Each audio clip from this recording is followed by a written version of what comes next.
수 있어야 합니다. 일본 정부는 위안부를 상대로 같은 마음으로 응원한다 믿었습니다. 그런데 반드시 둘로 나뉜 광장.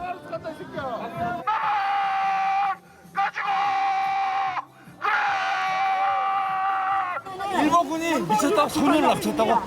납치한 소녀 데려오라고 2천만 원 준다고 데리고 와봐. 누가 데려가는데? 존재를 부정당하고 혐오의 시선 한가운데 놓인 소녀상. 그리고 과거를 외면하려는 자들의 폭력은 지금도 계속되고 있습니다. 이는 매우 오래된 일이기도 합니다.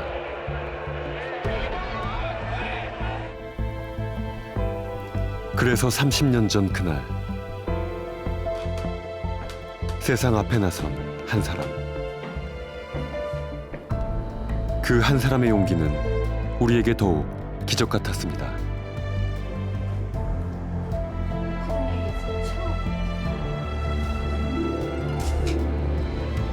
이렇게 당하고 있는 사람을 몰라요.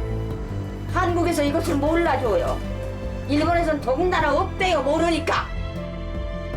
수많은 양심을 일깨웠고 역사의 책임 앞에 서게 만들었던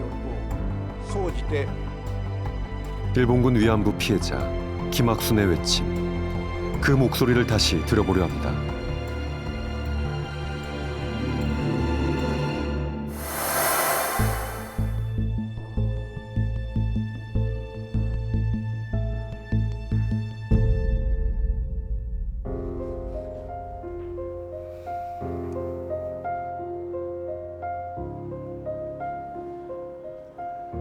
(8월 14일인) 내일은 전 세계 일본군 위안부 피해자를 기리는 날입니다. 우리가 강요에 못 이겨 했던 그 일을 역사에 남겨두어야 한다. 30년 전 김학순의 용기가 있었기에 우리는 과거와 마주할 수 있었습니다. 전쟁과 식민 지배가 끝났지만 여전히 가해자와 동조자들의 세상이었습니다. 역사의 진실을 묻어두려는 압력이 여전히 강했던 시절, 오랜 침묵과 금기를 깨고 우리 앞에 선 고 김학순 할머니, 그리고 그 곁엔 작지만 큰 시작을 함께한 이들이 있었습니다. 오늘 시사직격에서는 김학순의 이야기를 모두의 이야기로 만든 30년 전 우리를 만나보려 합니다.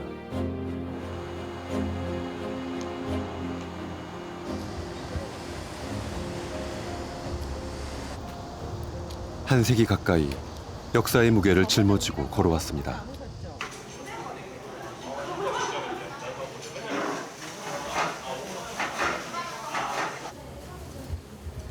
이제는 평범한 일상도 버거워 보이는 97살의 윤정옥 교수.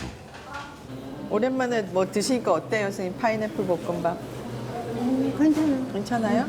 작으니까 받는 먹는 거 작으니까.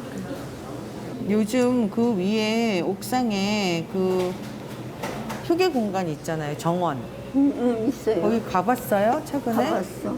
누구랑 갔어요? 혼자 혼자? 요즘 보고 싶은 사람 없어요? 생각을 하니까 다들 죽었어.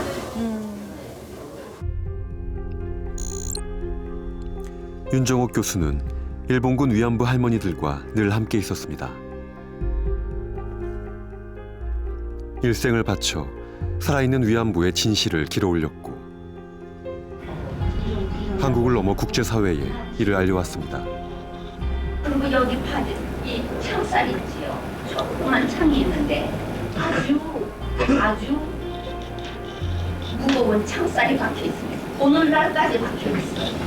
윤정옥 선생님 만나면 항상 하시는 말이 본인도 정신대로 동원될 수 있었다. 이게 굉장히 큰 충격인 것 같아요. 여전히 트라우마인 것 같고 그걸 이제 외면하지 않고 대면하고 어떻게든 응답하려고 했던 본인의 삶의 역사가 있는 것 같아요. 독립운동을 한 명문가 집안에서 태어난 윤정옥은 아버지의 판단 덕분에 정신대 동원령을 피할 수 있었습니다. 해방 후 이화 여전을 졸업, 미국 유학을 다녀와 이화여대 교수로 재직하게 됩니다. 그러나 순탄하고 성공적인 삶 한편엔 늘 사라지지 않은 의문이 있었습니다. 해방되던 해에 금강산에서 서울로 와가지고 할머니들 그 정신대 소녀들이 안 온 거 이상해서 내가 위안부라는 말은 알지도 못했는데 안 것이 그때 어떤 그 강제징용 나갔던 어떤 아저씨한테 들은 얘기거든. 정신대가 아니라 걔네 대부분의 아이들은 그 위안부가 됐다는 얘기. 돌아오지 않은 소녀들의 행방. 입양 문제. 실마리를 찾은 것은 한 일본 기자의 글에서였습니다. 거기 생각 갖고 얘기해. 정신대 기록했지. 여자 정신대. 근데 여기 정신대 기록으로 해놓고서 여기 정신대 여기 봐. 여기 나오잖아. 종군 위안. 요거.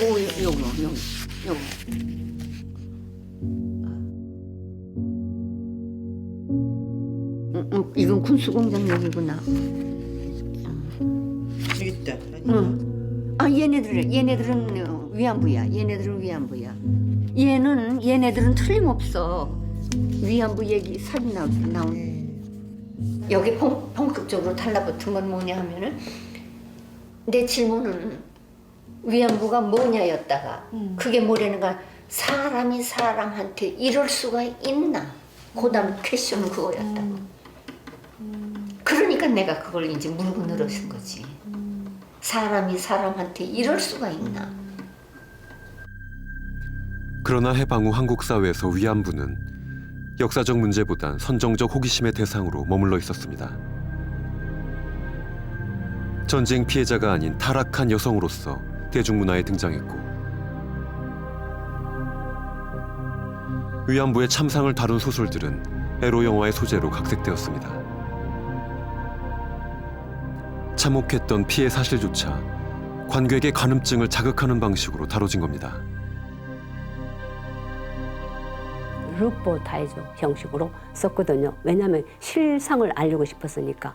영화 개방하는 날 윤종국 선생님이 전화를 거셨어요. 저에게 야 영화 당장 내려. 너 그 피해자들을 다시 그냥 모독하니? 제가 할 수 있는 일이 없는 거예요. 이미 개봉된 걸 내릴 수도 없고. 그래서 지금도 미안하고 정말 미안합니다. 지금도 이게 뭡니까 그 온라인으로 떠돌아다니나 봐요. 영화가. 그렇게 모독하면 안 되는 겁니다. 너무나 이상했어요. 이런 일을 당했는데 우리서부터 또 아무렇지도 않은 것 같이 또 생활을 계속하고 사회는 또 더군다나 그렇고 그때부터의 문제가 지금까지도 내 머릿속엔 그냥 있어.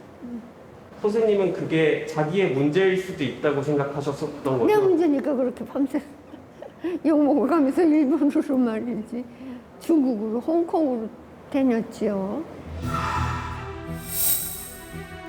윤정옥 교수는 직접 발품을 팔아 위안부의 흔적을 추적하기 시작합니다.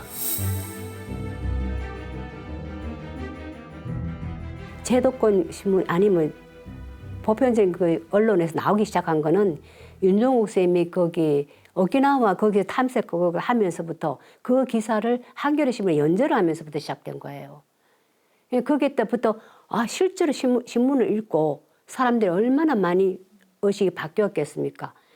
그때부터 이제 자존심을 찾아주자 이 운동이 시작된 거죠. 그 무렵 윤 교수와 인연이 다 위안부 운동을 함께한 활동가 김혜원 씨. 이때 사진이 남아있네요. 당시 여성을 향한 야만적 시선에 깊은 문제의식을 가지고 있었습니다. 그 시절에 이제 우리나라가 막 관광 산업이 이제 이렇게 활성화되는데 우리나라의 관광 그 주 품목은 뭐냐? 여성들의 몸을 파는 일이야. 이른바 기생관광. 박정희 정권에서 적극적으로 장려됐던 해외 관광 상품입니다. 그리고 88년 올림픽을 앞두고 군사 정권이 재정 확보를 위해 또다시 이 패를 꺼내들었습니다. 그러니까 그 뿌리를 찾는데 그게 뭐겠냐? 응?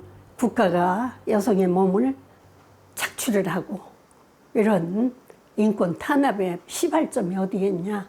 윤정옥 선생님을 이제 초청하고 그다음에 이제 저는 이제 교회 소년한테 활동가니까 나하고 또 김신 씨라고 하는 분이 기장을 대표하는 이제 분으로 이렇게 세 사람을 이제 파견을 한 거지. 당시로선 많은 용기와 각오가 필요한 여행이었다고 합니다. 남편이 뭐 내가 뭐 이런 문제 가지고 저 일본에 가겠다고 돈 달라면 주겠어요. 어림도 없어. 우리 남편도 아주 가부장적이고 보수적이야. 그래서 주는 생활비에서 삥땅 친 50만 원. 그때 돈으로 50만 원. 그것도 큰 돈이야. 1988년 2월 역사에 숨겨진 조각을 찾아 모험을 떠난 3명의 여성들. 보름 동안 일본 열도를 돌며 위안부 관련 기록과 증언을 모았지만 아쉽게도 피해자를 직접 만나진 못했습니다. 문 안 열어주는 건 우리 만나기 싫다는 얘기잖아. 하여튼 우리 이런 행동에 대해서 저 사람한테 너무 과거를 다시 상기하게 하고 그래도 되나 난 또 그렇게 생각했지. 끝까지 안 열어줬거든요. 근데 싫지 뭐 바꿔 생각하면 싫잖아. 답사를 통해 나름의 성과를 얻긴 했지만 사회적 관심을 끌기엔 역부족이었다고 합니다. 그 이제 윤정욱 선생님이 우리가 답사했던 그거를 기조를 해가지고 발표를 했어요. 그러니까 막 거기 참석했던 사람들이 다 깜짝깜짝 놀랬지. 그랬는데도 불구하고 국내에서는 잠잠한 거야. 아니 국내 기자들은 다 뭐 하고 있대? 국내 언론은 다 왜 뭐 하고 있대? 결국 정신대 문제 대책협의회라는 단체를 만든 윤정욱과 동료들. 그리고 피해를 직접 증언할 생존자를 백방으로 찾아 나섰습니다. 이맹희 할머니라고 자기가 치료 사업을 하면서 연동교회를 나가는데 치료 사업 때문에 앓은 할머니가 하나 있다. 근데 그분이 정신대 이야기를 살짝 했었대요. 그래서 제발 설득해서 모셔오라고. 설득해서 모셔오라고. 그렇게 기다림으로 지쳐가던 1991년 7월. 예고 없이 정대협 사무실을 찾아온 사람이 있었습니다.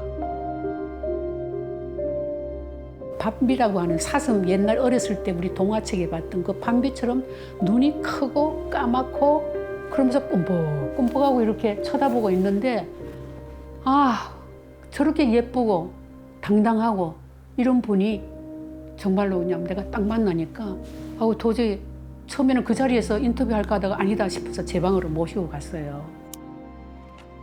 지금부터 듣게 될 목소리가 바로 김학순 할머니의 생애 첫 증언입니다.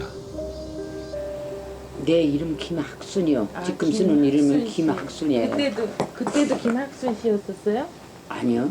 그때 거기서 부르는 거는 나를 아이거라고 불렀다는 게 애자라고요. 텔레비전 어디서 무슨 그 정신대 얘기 뭐 정신대 얘기만 나오면 내 머릿속에 이상한 생각이 팍 떠오르고 그 지나간 일이 막 떠오르고 괜히 그냥 화가 나고 그냥 아주 치가 떨리고 치가 떨리죠. 예, 17살에 무엇을 알겠어요. 그게 끌려가서 그 강제로 그런 일을 당하고 가만히 생각해보면 지금도 그걸 생각하면 눈물이 그냥 아프고. 나라 잃어서 그랬죠 뭐. 근데 제가 한 달 동안 말을 못했어요. 이 말을 했을 때에 세상이 알았을 때 어떻게 받아들일까? 이 사람이 어떻게 감당을 할까? 이것 때문에 말을 못했어요. 그랬는데 8월 13일 전화가 온 거예요. 윤총무 뭐 하느냐? 당사자인 나는 이렇게 기다리고 있는데 너는 뭐 하느라고 왜 이것을 갖다가 기자회견을 안 하느냐. 1991년 8월 광복절을 하루 앞두고 그렇게 김학순이 우리 앞에 서게 됩니다. 정신대의 그 치욕스러운 생활과 일제의 만행을 낱낱이 열거하는 한 맺힌 여인의 절규를 전합니다. 17살에 말이 17살이지 많이 늙어도 아니고 16살 조건 넘은 것을 끌고 가서 강제로 그 울고서 안 당하려고 막 쫓아나오면 붙잡고 안 놔줘요. 붙잡고 안 놔줘요. 이놈의 새끼가 일본 놈의 새끼가 군인 놈의 새끼가. 그래서 할 수 없이 울면서 당해요. 그 말도 못해. 그 당한 얘기는 말도 못해요. 가슴이 아프고 말도 못한다고요.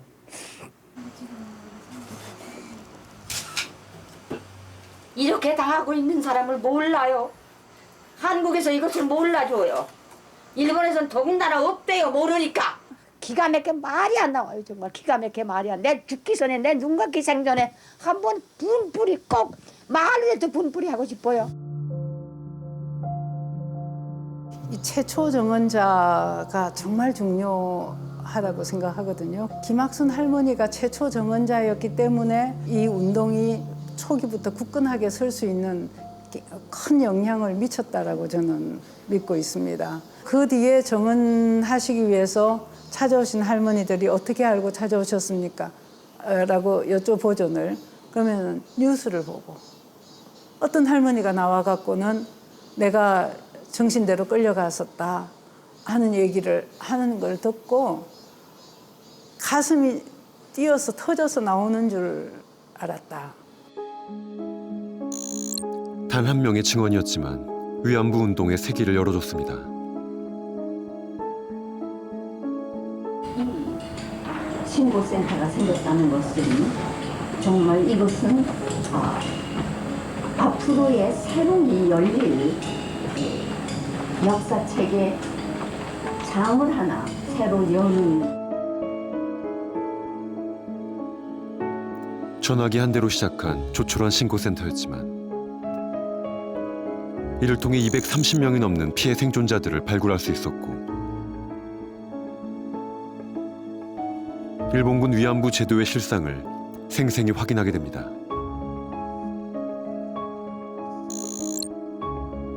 이듬해인 1992년 겨울 정대업과 위안부 할머니들은 추운 거리로 나옵니다. 한국을 방한하는 일본 총리에게 사과를 요구하기 위해서였습니다. 이것이 오늘날까지 매주 열리고 있는 수요 시위의 첫 시작입니다. 종로에서 파고다에서 지금 저기 그 일본 대사관까지 우리가 피켓팅을 할 때에 그때에 우리 지나가는 거리에 있는 사람들이 박수를 쳐줬어요. 그때 감격은 말도 못해요. 대군을 얻은 것 같았어요. 그 근처에 이제 식당에 가서 뜨거운 국밥을 먹으면서 우리 오늘 하기를 잘했다. 계속해서 이 시위를 좀 할 필요가 있지 않을까. 벌써 1500차를 맞이했잖아요.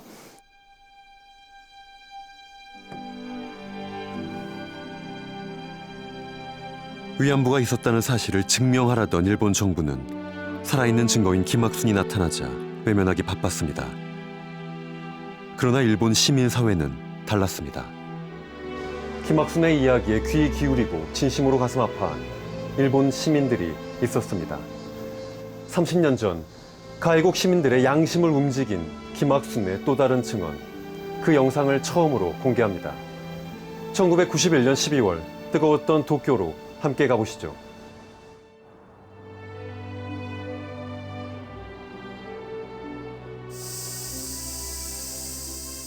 얼마 전 도쿄의 한 연구실에서 잠들어 있던 소중한 기록 하나가 발견됐습니다.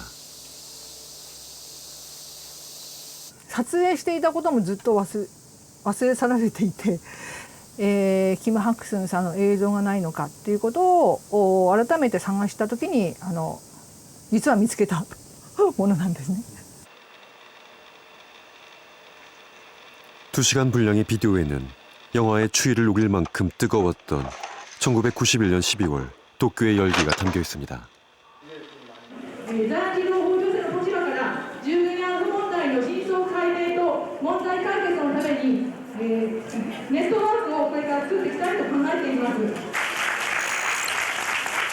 공개 증언 얼마 후 일본 시민사회는 진실과 더 가까이 마주하기 위해 김학순 할머니를 초대했습니다. 그리고 일본 깃발만 가도 지금까지도 지가 써요. 비행기를 막 타니까 날개 두 옆에다 내가 탔는데 밖을 내다보다 이렇게 빠르게 가는 게 희나마루가 그려졌어요. 공항공에서 내리 떨어지면서 내가 일본으로 왜 가는지, 내가 왜 이 비행기를 타고 가야 하는지. 辛い悲しい歴史を踏み越えてようこそおいでくださいました。どんなに勇気が必要だったでしょう。 そうですね。記者会見をやってそれから集会だったんです。 당시 사회를 맡았던 제1한국인 양징자. 30년 전 그날의 행사는 모든 것이 놀라움의 연속이었다고 합니다. 김학순의 이야기를 듣기 위해 상상하지 못한 인파가 한자리에 모인 겁니다. あまりにもたくさん人が来るので、この前の段のギリギリ後ろの方に押して授業人数、普通は100人ちょっとなんですよね。でギリギリああいう椅子も取っ払ってみんな下に座らせてもまあ200人って言われてたのが、一応400人まではもう入れて、ですからこういう壁のところまでみんな人が立ってましたし、で前の方は椅子なしで皆さん地べたに座って、で椅子も少しありまして、椅子もこういう形で残ってましたけれども。 그리고 가해국의 중심에서 그곳의 시민들 앞에서 피해자의 목소리가 울려 퍼졌습니다. 앞으로 저기 있어서 일말을 안 하려고 했는데 다른 데로 말을 다 들려드리고 싶어서 다시 그 지다이가 있는데 일본 사람들한테 내가 호소하고 싶어. 제발 앞으로는 이런 일이 없도록 위안제가 개모양으로 사람을 끌고 다니면 세상 이 가슴에 푸른 한을 언제 해야 될지 볼 수가 없어요. 우리 마음을. 울분과 염원이 뒤섞인 김학순의 증언은 수많은 일본 시민의 양심을 깨웠습니다. 日本人のために一生を尽くされた方たちのために私たちが全力を挙げなかったら私たちも人間じゃないというふうに考えています。私たちは何とかしてこれを日本の政府に勇気に非常に感動しますけれども、同時に日本人の一人として大変胸痛む。私どもは裁判闘争も支援し、そして日本政府に自らが進んで歴史の責任を明らかにし、そして本当にその保障を勝ち取るまで私たち頑張ることを私はキム・ハクスンさんにここでお誓いしたいと思います。どうもありがとうございます。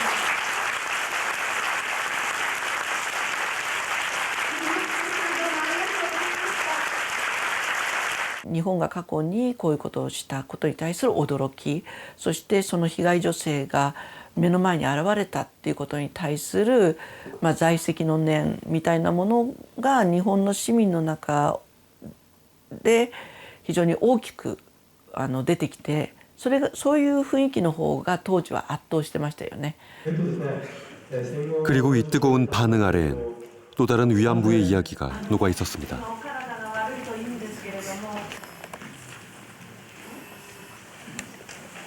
アリランのさ政策委員会の謝罪の言葉もなく一人で亡くなりました。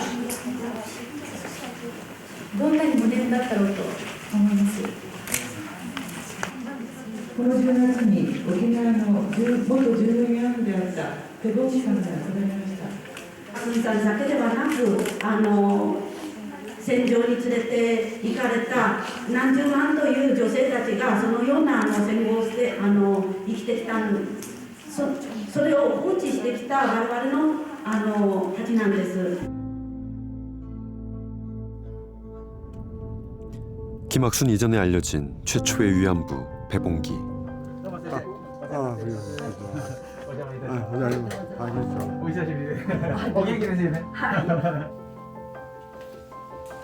그녀의 삶을 취재해 책으로 펴낸 가와다 후미코 작가를 만났습니다. 1975년 배봉기의 기구한 삶과 운명처럼 마주하게 됐다는 가와다 씨. 共同通信が発生した記事があったんです。それにペポンギさんの記事が復帰になると、在留資格が問われて沖縄にいられなくなるというそういう記事だったんですね。でこの人を取材しようって女性のカメラマンに誘われてペポンギさんに会いに行ったのがきっかけ。 불법 체류자 배봉기는 강제 추방을 면하기 위해 자신이 오키나와에 오게 된 이유를 밝혀야만 했습니다.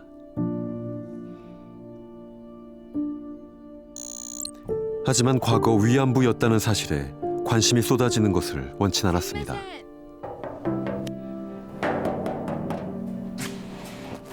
아, 、 한국말은 좀 하실 줄 아세요? 「 네. 私は日本人のために一生を尽くされた方たちのために私は日本人のために一生を尽くすことができると思います。 네. 私は日本人のために一生を尽くすことができると思います。 네. 私生まれは毎日よ。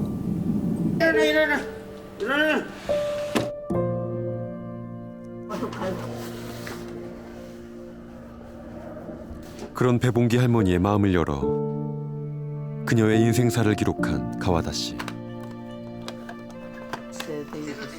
일본이 할머니에게 가한 고통은 상상하기조차 어려운 것이었습니다. 戦争終わってからね、割合こうなんていうかしら、あんまり困らなかった時っていつ頃？いつも困ってます。いつも困ってる。いつも困ってる。 배봉이さんの話の中で一番私がこういや私だったらどうするんだろうと思うのが戦後ですね。戦後まあこういう谷川で5、6ヶ月暮らして言ってみれば原始人と同じ暮らしですよねこれは。ペさんは一人で韓国に帰ることもできない。出た後毎日毎日歩いて。 가난했던 그녀는 거짓에 속아 위안부로 끌려왔고 쓸모가 다하자 버려졌습니다. 짐승 같은 세상에서 그녀의 전쟁은 끝이 보이지 않았습니다. 自分の身一つでこう暮らす生きていくって知らない土地で言葉も分かんないしお金も持ってないし住むところも知り合いもいないそういうところでどうやってこう生きたのかっていう。 1944년 11월부터 1945년 3월 말까지 일본 도카시키 섬의 빨간 기와집에서 위안부 생활을 강요당했던 배봉기 할머니. 전쟁이 끝난 후 거리를 전전하다 오키나와 도심까지 오게 됩니다. 피폐해진 몸과 마음으로 고향으로도 돌아가지 못하고 수수밭의 외딴 오두막에 몸을 숨기고 노년을 보냈다고 합니다.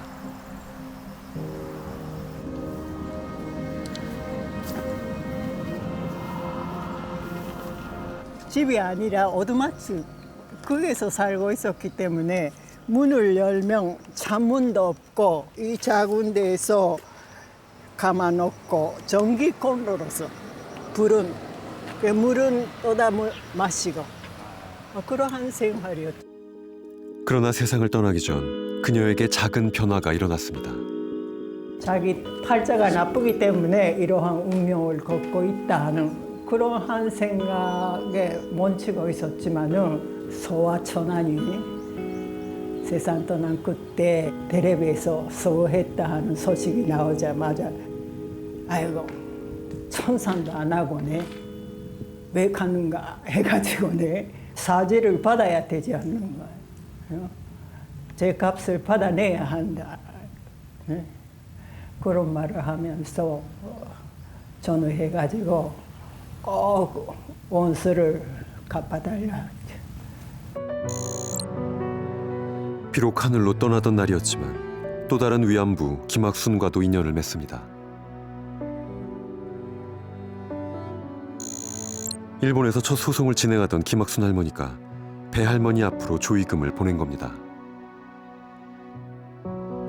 배봉기의 죽음과 김학순의 방문에 일본 열도가 죄책감으로 들썩였습니다.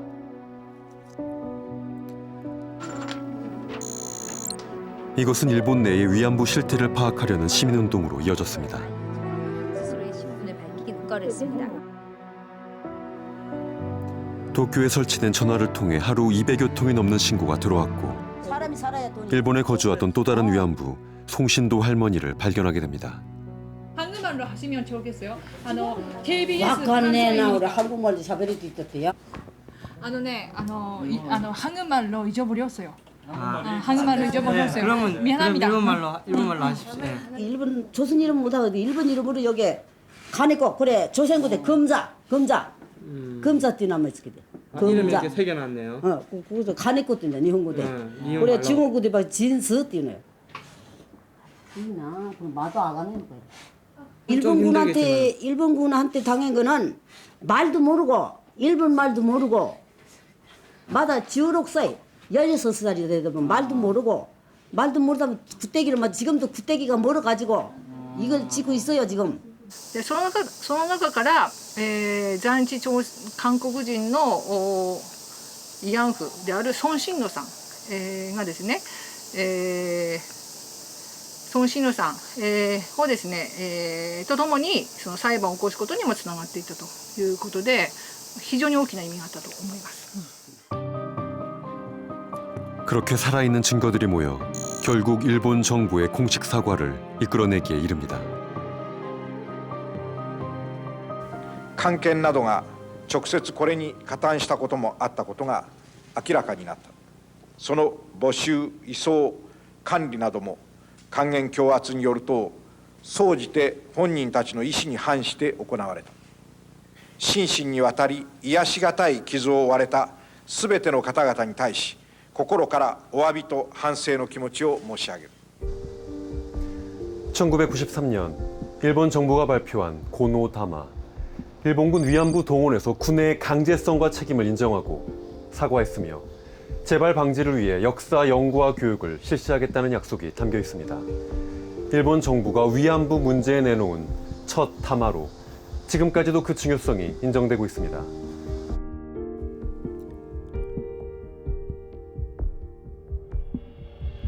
그러나 구체적인 책임은 외면했습니다. 일본 정부를 상대로 배상을 요구하는 소송을 진행한 위안부 피해자들.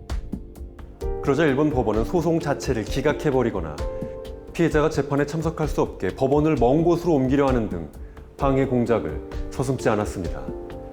그래서 시민사회는 또 한 번 결심합니다. 우리의 손으로 직접 전 세계인이 보는 앞에서 공정한 법정을 열자고 말입니다.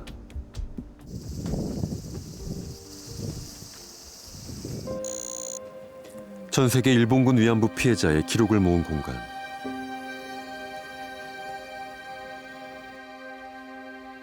낯익은 얼굴들이 보입니다. 김학순さんで、これが강덕경さん、ナヌムの家にいらした강덕경さんです。 16세 나이에 근로 정신대로 끌려가 위안부 생활까지 강요받았던 고 강덕경 할머니입니다.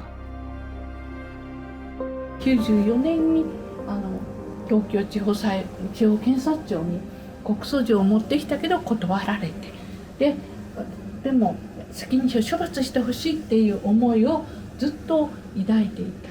でその菅さんが、これはナヌムの家からお借りしたレプリカですけど、責任者を処罰しようという、私はこの絵を描いて最後死ぬんだっていうふうにおっしゃってた。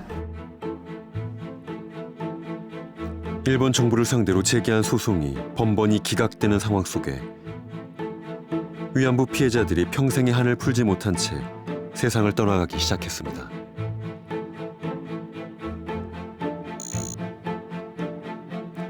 그러나 절망의 끝에서 희망의 불씨가 피어났습니다. 일본 정부에 맞서 위안부 피해자들과 연대하려는 일본 시민들의 움직임이 들불처럼 일어난 겁니다. その最後の年の最後の月の人権デーにこのような女性による国際的な戦争犯罪を裁く法廷、そのテーマは日本軍制度令制に限ります。そういうものを私たちの手で開きます。なぜか日本政府は最大の問題としてこの犯罪に対する法的責任を認めていません。 2000년 여성 법정은 법적 구속력이 없는 시민 재판이었지만 그 내용은 실제 재판처럼 엄격하게 진행됐습니다. 전 세계에 흩어진 일본군 위안부의 증거를 모으는 대규모 민간 프로젝트. 특별히 남한과 북한의 법학자들은 코리아란 이름으로 함께했습니다. 남북 공동 기소장을 썼다.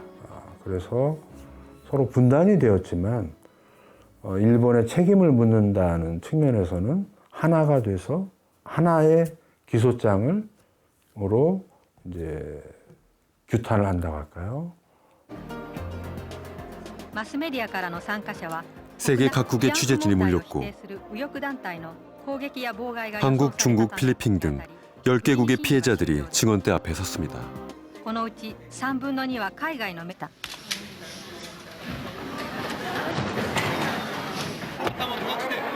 증언은 고통스러웠지만 그들은 멈추지 않았습니다. 일본 내에 도마에까지 끌려갔던 증인 박용수 할머니 증언을 들어보도록 하겠습니다.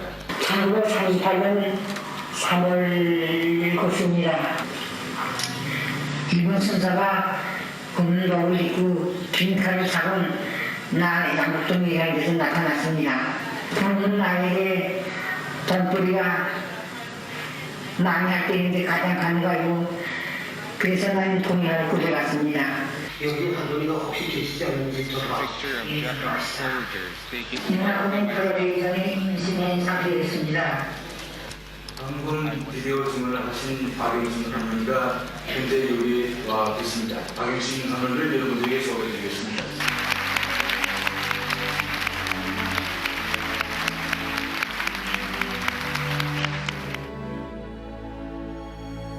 사실 원고의 핵심은 누구겠습니까?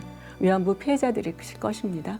다 지칭하기도, 다 밝혀내기도 어려운, 이름도 없이 쓰러져간 우리 많은 피해자들이 사실 원고들의 핵심일 텐데요. 국제법에 따라서 일본 국가의 책임, 정부의 책임을 묻는 한편 또한 책임 있는 최고 상급자 개인들의 책임을 물었습니다. 그래서 대표적으로는 이제 당시까지의 히로히토, 그러니까 당시의 국왕이었던 일본의 히로히토 국왕을 기소했고요. 일본 군인들의 최초 공개 증언도 있었습니다.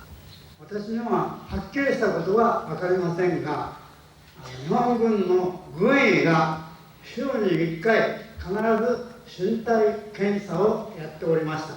それは清涼の検査でした。そして検査の結果を解放で兵隊に知らしておりましたから、管理は日本軍がやっておったと思うに我は。その時に私の同年兵が一人の若い女性を連れてきました。21歳だと思います。それを6人の兵隊でくじ引きをして順番を決めて、そして一人一人その女を臨間をいたしました。女の子は女を殺せ、子供を産むから殺せ。 총 5일간 진행된 법정. 마지막 판결은 피해자들에게 전쟁의 진정한 끝을 알리는 주문과도 같았습니다. Today, the judges have found Emperor Hirohito guilty of crimes against humanity.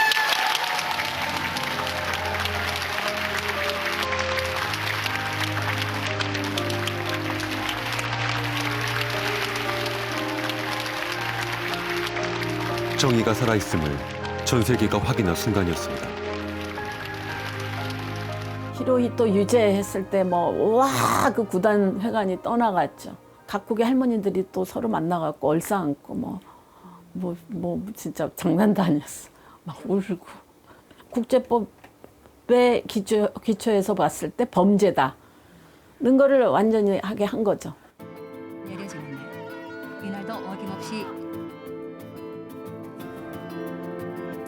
그러나 그것은 끝이 아니라 또 다른 전쟁의 시작이었음을 지금 우리는 알고 있습니다.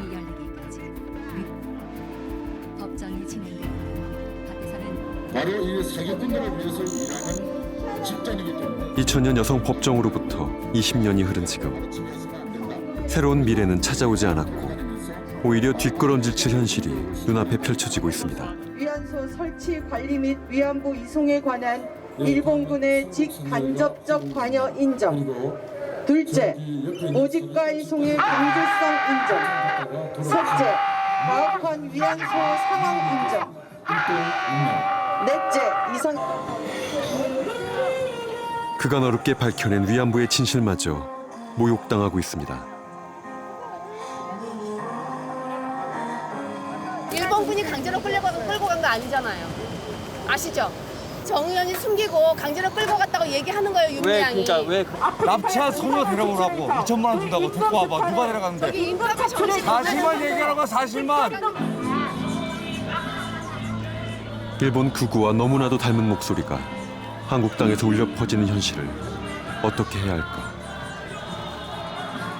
뉴스 같은 거를 접했을 때 우익 단체들이 위안부는 다 거짓말이다라고 하는 게 많다라는 사실은 알았는데 이렇게 실제로 보길 때 이렇게 많은 줄도 몰랐고 이렇게 정말 양극화가 되어서 이렇게 나눠져 있는 줄 몰랐거든요. 그래서 굉장히 이게 문제가 심각하구나 하는 생각이 들었습니다.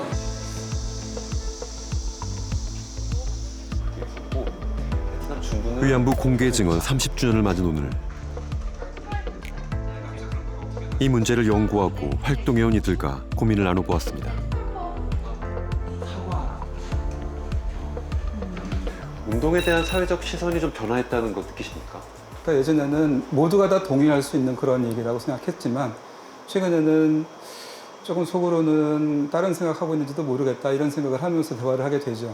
운동 자체에 대한 도덕성이 좀 사회적으로 폄하되는 그런 분위기가 존재하는 것도 안타까운 사실입니다. 위안부 운동의 상징이라고 여겼던 정의기억연대에 대한 안타깝지만 논란이 있는 것도 사실이고 이전에는 제가 이제 밖에 가서 일본군 위안부 문제를 연구한다라고 하면 그냥 뭐 그러려니 하거나 했었지만 이젠 사실 이걸 제가 이렇게 전면적으로 말씀드리기가 되게 어려울 때가 많아요. 사람들이 쟤도 혹시 돈을? 이라고 생각한다거나 아니면 저 사람도 혹시? 라는 그런 시선을 보낼 때가 되게 많거든요. 시작은 기자회견이었습니다. 위안부 할머니들로 팔아먹었습니다. 그래놓고도 뻔뻔히 가짜의 눈물입니다.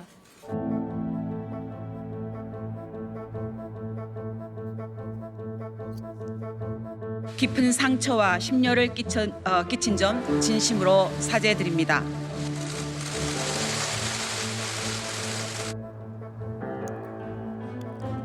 압수수색이 시작됐고 현재 윤미향 의원은 후원금을 유용했다는 혐의로 재판을 받고 있습니다. 할머니 계실 때 압수수색 어떻게 진행하셨습니까? 잠시만요. 할머니들과 그 위안부 할머니들의 윤미향 당선자 즉각 사퇴하라! 윤미향은 국회의원 자격이 없다. 당장 사퇴하라. 감옥으로 가라. 위안부 할머니라는 자체가 어쨌거나 근거가 없어요. 거의 다 그 당시에 일본군한테 끌려갔다는 그 증거가 없고 얘네 정의기억연대도 근거 내놔라도 못 내놔요. 위안부 할머니 자체가 없는데 윤미향 사태라고 우리가 일컫는 대표적인 백넷이죠. 사실 저는 이게 일종의 역사 부정과 혐오의 백넷이었다고 봐요. 왜냐하면 이런 그 사태를 일으킨 장본인들의 핵심 주장이라는 게 결국 저기 수요시 바로 옆에서 나와 있는 사람들의 주장인 거죠. 이용수 할머니는 가짜 위안부다라든지 매춘부라든지 뭐 이런 식의 주장들과 연결돼 있는 거잖아요. 다만 그럼에도 불구하고 성찰해야 될 부분이 있다는 생각들은 여전히 하고 있고 위안부 운동도 어느 정도는 어떤 프레임에 특히 이제 반일 민족주의적 프레임에 편승한 측면도 좀 없지 않아 있었다고 보여져요. 그러면서 이 문제를 되게 납작하게 사실 스스로 뭐 만드는데 일조했던 셈이고 이런 걸 돌아볼 수 있었던 계기가 또 됐던 것 같고요. 안타깝지만 위안부 운동에 대한 사회적 시선이 변한 게 현실이라면 그 현실에 발 딛고 또다시 운동을 해 나가야 될 텐데 어떤 방법이 있을까요? 일본군 위안부 문제는 한국 사회를 비롯해서 사실 국제사회에서도 굉장히 단순한 대결 구도의 형태로 이야기가 많이 되거든요. 대결 구조라면 한국과 일본의 국가 대 대결. 국가 대 대결이면서 결국엔 이것이 승리와 패배로 나뉘는 어떤 이분법적인 개념이기도 하고 문제 해결을 정말로 원하고 고민하는 입장에서는 굉장히 한계가 많은 그러니까 굉장히 단편적인 어떤 이야기만 할 수밖에 없는 구조에 놓게 만든다고 생각을 하거든요. 사실 그 최노현 활동가님께서 굳이 이 단어를 언급을 안 하시려고 길게 말씀하셨던 것 같은데 돈의 문제, 금전적인 문제로 그냥 기결돼 버리는 그런 경향이 조금은 있거든요. 근데 사실상 시간이라는 거는 돌릴 수가 없고 그리고 그 사이에 본인이 가질 수 있었던 그런 가능성이라고 하는 거는 이게 그 수령으로 이제 계산을 할 수가 없는 존재잖아요. 회복 불가능한 피해죠. 그렇기 때문에 이 대신에 그러니까 정말로 할 수 있는 게 없으니까 마지막에 선택지로 우리가 그냥 금전적인 배상이라도 하겠다라고 하는 게 사실상 이제 금전적 배상의 의미인 건데 그게 아니라 일단 돈부터 주고 보자라는 그런 이렇게 논의 구조가 약간 돈돈 하게 되는. 이 문제가 처음에 이제 그 90년대 초반에 시작됐을 때 사실은 이 문제는 민족 문제, 계급 문제 또는 젠더 문제 이런 문제가 다 얽혀 있는 굉장히 풍부한 내용을 가지고 있는 운동이었습니다. 근데 이게 전개되는 과정에서 여러 가지 갈래가 갈려졌고 그 갈래가 갈려지면서 어떤 노선이 살아남고 그것이 권위를 갖게 되고 그러한 식으로 전개되었다는 측면이 좀 있는 것 같습니다. 그렇기 때문에 지금 우리가 해야 되는 것은 거꾸로 이 그동안에 있어왔던 모든 얘기들을 다 테이블에 올려가지고 다시 한번 논의를 풍부하게 만들어가는 것이 필요하지 않을까. 지난 6일 한동안 논란의 중심에 있었던 위안부 피해자 이용수 할머니를 만났습니다. 여전히 풀어야 할 문제는 있지만 위안부 운동의 미래 역시 걱정했습니다. 하는 게 많지요. 많은데 그 얘기는 안 하겠습니다. 이거는 법에서 알 일이지. 내가 할 일 아니다. 일절 내가 입 다물었습니다. 예를 들면 막 공격하잖아요. 요거를 빌미로 삼아서. 그런 걸 보면서 아 저런 뜻은 아니었는데 이런 생각 가지시지 않았어요? 그런데 제가 뭐 정치인도 아니고 또 당원도 아니고 하지만은 이 사람들은 도대체 대한민국 사람이 아닙니까? 왜 대한민국에서 행세를 하고 하면서 일본 편이 돼가지고 얘기하는 건 또 뭡니까?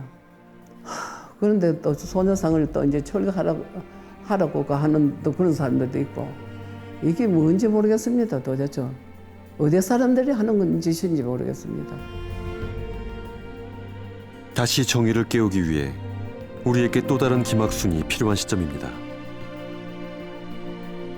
제가 대학교 1학년 때 학교에 증언을 하러 오신 김학수님을 본 적이 있었는데요. 그분이 겪었었던 삶의 과정들하고, 근데 제가 그 70년대 생으로서 한국 사회에서 여성으로서 살았었던 삶이 이렇게 만난다는 느낌이 좀 들면서 엄청 통곡을 하듯이 울다가 나왔었던 기억이 나거든요. 김학수님이 얘기하신 것 중에서 저한테 특별히 인상 깊었던 부분들은 우리가 겪었던 일을 지금의 젊은 사람들이 알아야지 이런 일이 다시 반복되지는 않는다라는 얘기를 굉장히 강조해서 얘기했던 부분이거든요. 소녀상이 120개 이상이 설치가 되어 있는 나라에서 디지털 성폭력이 세계 1위예요. 미래를 살아가는 우리들은 또 어떻게 연루되어 있는지 생각을 한다면은 너무 쉽게 뜨거워지거나 너무 쉽게 식지 않게 되리라고 생각을 하거든요.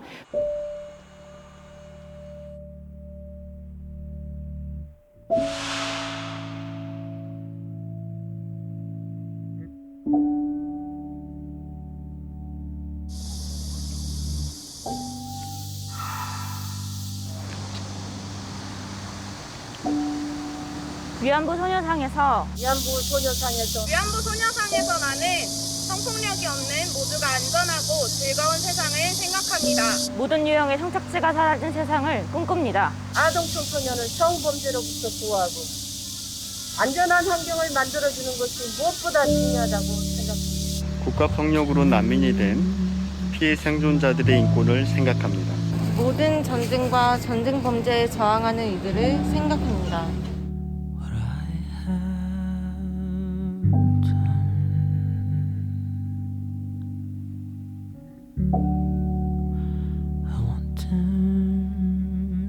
tonight.